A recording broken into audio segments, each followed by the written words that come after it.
మంచు ఫ్యామిలీలో గొడవలు ఇప్పట్లో కొలిక్కొచ్చేలా కనిపించడం లేదు. గత 2 రోజుల నుంచి మీడియా, సోషల్ మీడియాలో దీని గురించే చర్చ జరుగుతోంది. రోజు రోజుకి విభేదాలు తారస్థాయికి చేరుకుంటున్నాయి.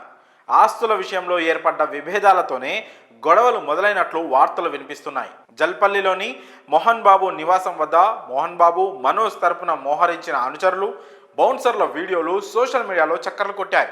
కుటుంబ విభేదాలను మోహన్ బాబు మాదాపూర్లోని తెలిసిన వ్యక్తి వద్ద పరిష్కరించుకున్నారని ప్రచారం కూడా జరిగింది. అలాగే మోహన్ బాబు కుమార్తె మంచు లక్ష్మి కూడా జల్పల్లిలోని ఇంటికి వచ్చి కుటుంబ సభ్యులతో మాట్లాడి వెళ్ళారు. అయితే ఇప్పటి వరకు కూడా మంచు కుటుంబ సభ్యులు ఎవరు నేరుగా తమ వాదనను తెలియజేయలేదు. కానీ ఒక్కసారిగా తన కొడుకు, కోడల నుంచి ప్రాణహాని ఉందంటూ మోహన్ బాబు రాచకొండ పోలీస్ కమిషనర్కు ఫిర్యాదు చేశారు.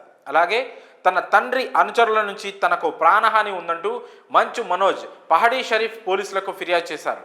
దీంతో ఈ వివాదం మరింత ముదిరినట్టు స్పష్టమైంది. మోహన్ బాబు ఇచ్చిన కంప్లైంట్లో తన చిన్న కొడుకు మనోజ్, కోడలు మౌనిక అనుచరులతో వచ్చి ఇబ్బందులు గురిచేస్తున్నారని వెల్లడించారు. తన 7 నెలల కూతురిని వదిలేసి మనోజ్, అతని భార్య బయటకు వెళ్ళిపోతారని, ఆ పాపకు ఇంట్లో పనిచేసే మహిళనే సంరక్షకురాలిగా ఉంచుతున్నారని వెల్లడించారు.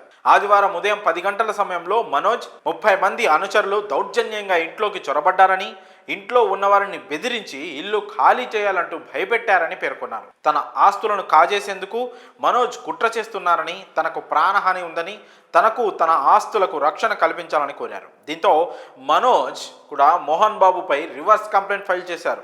ఈ నెల 8వ తేదీన ఉదయం సమయంలో గుర్తు తెలియని 10 మంది వ్యక్తులు తన ఇంట్లోకి ప్రవేశించి అరుపులు, కేకలు వేశారని, అడ్డుకోబోయిన తనపై దాడి చేసి పరారయ్యారంటూ మనోజ్ సోమవారం పహడీ షరీఫ్ పోలీసులకు ఫిర్యాదు చేశారు. తనకు, తన కుటుంబానికి ప్రాణహాని ఉందని, బాధ్యులపై చర్యలు తీసుకోవాలని ఫిర్యాదులో పేర్కొన్నారు. కానీ మనోజ్ మాత్రం తన కంప్లైంట్లో ఎవరి పేర్లు తీసుకొని రాయలేదు. అయితే దీనిపై అనేక వార్తలు వినిపిస్తున్నాయి. మోహన్ బాబు యూనివర్సిటీలో చేస్తున్న అక్రమాలపై ప్రశ్నించినందుకే తనను వేధిస్తున్నారని, ఆస్తుల కోసం తాను వెంపర్లాడడం లేదని మనోజ్ అంటున్నారు. కానీ అసలు ఈ గొడవలకు కారణం ఏమిటో మాత్రం ఎవరూ స్పష్టత ఇవ్వడం లేదు. అలాగే భూమా, మౌనిక పేరును కూడా కంప్లైంట్లో ఇవ్వడంతో కుటుంబ వివాదాలు చాలా తీవ్రంగా ఉన్నాయని సమాచారం. ఆ ఇంటిని మనోజ్ లాగేసుకుంటే చట్టపరంగా మనోజ్ది అయిపోదు కదా. అయినా కుమారుడితో ఇంత ఈగోకు వెళ్లాల్సిన అవసరం ఏముంది?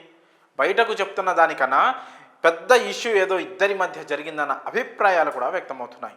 అలాగే మోహన్ బాబు అంటే ఓ లెజెండరీ యాక్టర్గా అందరికీ తెలుసు.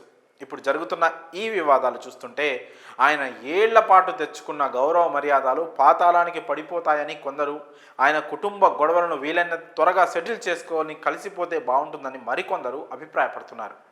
మరి ఈ విషయంపై మీ అభిప్రాయాలను కామెంట్స్ రూపంలో తెలియజేయండి.